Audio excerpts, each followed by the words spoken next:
Marilyn Manson, just to say this flat out, is my favorite music artist. He always has been. He has been. I'm 15 right now. He has been since I first heard Tainted Love, I believe. My dad had just got an iPod, and that was the first song I heard by him. I heard that when let's see, I was about 7 years old, and I heard that. So I've been a Manson fan since I was 7. And shortly after that, I asked my dad to buy the Lest We Forget Best of, and since then I've been a huge fan, huge fan. So about 7 years running now, and actually no, about 8 years. And my bad. My math is horrible. Well, after thinking about this for a long time, I always had my top two picked out, and the second one I know you guys will most likely not agree with me whatsoever, but the first one you guys may not even agree on either because I don't know. Well, you'll see. Well, I've kind of always decided on these. Well, it's kind of hard to explain because these two, I have two for number three. I cannot decide. There's no way I can possibly decide between these two because I always listen to these two together most of the time, or sometimes I mix it up. I put these songs in like a playlist, and I just cannot decide. They're just too different and too amazing. That's the thing I love about Manson is because his albums are so extremely different each time, like between each of them, between Portrait all the way to Born Villain, which is out, this most recent album. They're extremely different. They all have a different sound. So it's really difficult for me to pick out a top three, but these four, I guess, have the most personal meaning to me. So I should probably shut up and get to it. So for number three, the third spot, I can't decide between these two albums. It's indisputable. I can't do this. I can't decide between these two. And it's Mechanical Animals, Don't Kill Me When You See This, and Antichrist Superstar. I cannot decide between these two. It's impossible. Antichrist is, oh my god, it's just so dark and just, there's so many things about this album that I love, and there's nothing I hate. I do not hate anything about this album, and I usually have that, not with any Manson albums really, I usually have that with most albums by other artists. I have to like something about it, and I usually dislike something pretty strongly. That's just how I am. I don't know why. But Antichrist Superstar, when it was released in '96, it was just, it was amazing. It's just, I wasn't even born then. But when I first heard this album, I was just, holy crap, this is just, it's so different. At that point in my life, I never really heard anything like it. And I can't think of anything off the top of my head that's like it at all, either.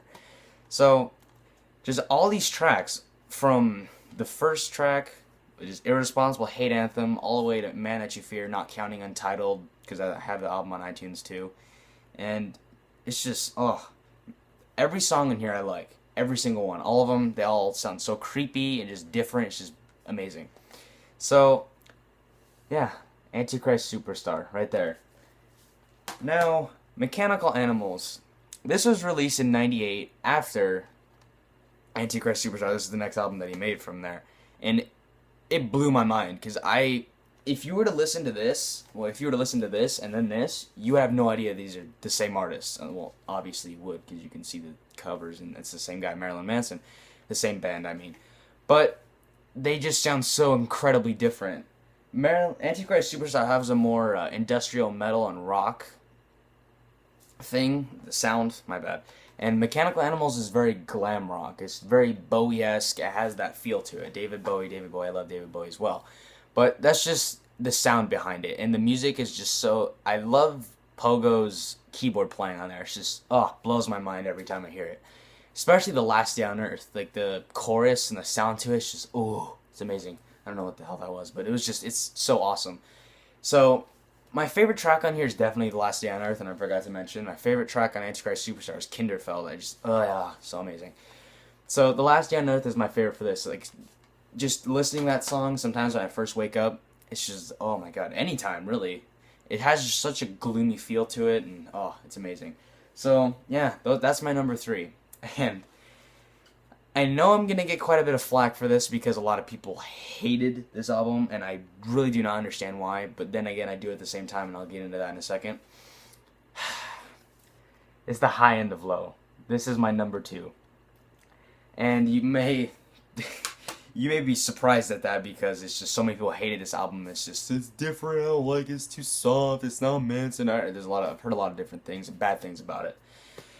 In my opinion, you really have to have been through something, the thing that he went through, the breakup with Evan and everything, and just his personal life just collapsing, and all the things that he had gone through that led up to this.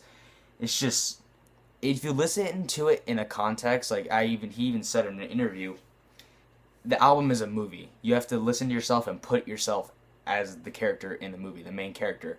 And if you do that, you can really understand and see the beauty behind everything in it. Because it is kind of a difficult album to understand if you've never been through stuff like that. And I personally have, just in a different... I can't say I was in the same situation because I wasn't. It was more of a family type thing, but it was something I was able to relate to. Just all the tracks on here, I like all of them. Seriously, I like them all too, obviously. I like, on the top 3, I like all the songs on the album. So, my favorite song on this album is 15, the last track. It's just, whoa. It's just so strange and weird and something you don't hear on any other Manson album. And I don't understand. I've heard a lot of people say this is kind of a return to the Mechanical Animals sound. I think you're insane if you think that. They sound nothing alike to me. This is very acoustic sounding. Not really acoustic sounding, but it sounds more, I think you guys understand, more acoustic. Mechanical Animals is really electronic. I don't hear as much electronic on this. So, yeah. This is my number 2, The High and the Low. It's just so much emotion. This is the most emotional album I've ever heard in my life. Ever. And I love it to death. Finally, number 1. Number one. I love this album so much. Hollywood. It's just, it's amazing. This album is just so...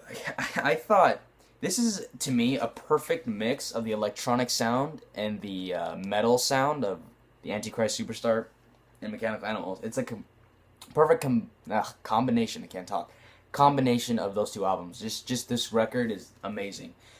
And every song, I believe, this has like 19 songs on it, I believe. 19, that's just top of my head.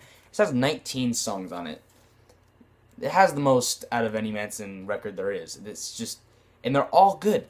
They all sound amazing. They're all dark, and Manson, album was the next album that came off of, he was just coming off the heels of Columbine that he was blamed for. Any Manson fan would kind of have that in their head. Like, he was so heavily blamed for that and all the things that happened in that event, like the 2 killers.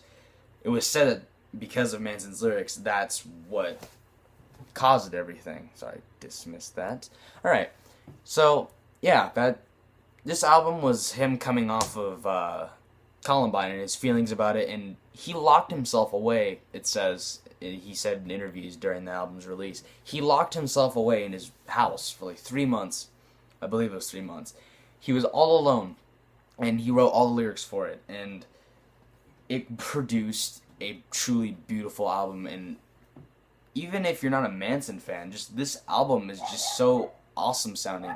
My dog won't shut up.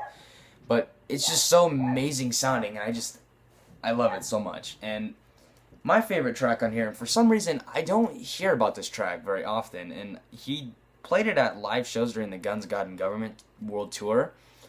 My favorite track is King Kill 33, just the brilliance behind that, and just the line and the song. You never gave me a chance to be me, or even a chance just to be, but I have to show you that you played a role, and I will destroy you with one simple hole. That line as a piece just blew my head when I first heard it. It just sounded, I loved it so much. That song, and for some reason, I don't hear about that song very much. It's kind of neglected. I don't really understand why either, because it's an awesome song. I love that song to death. But just this album, like the King Kill 33, King Kill is a character in the Bible. I don't remember exactly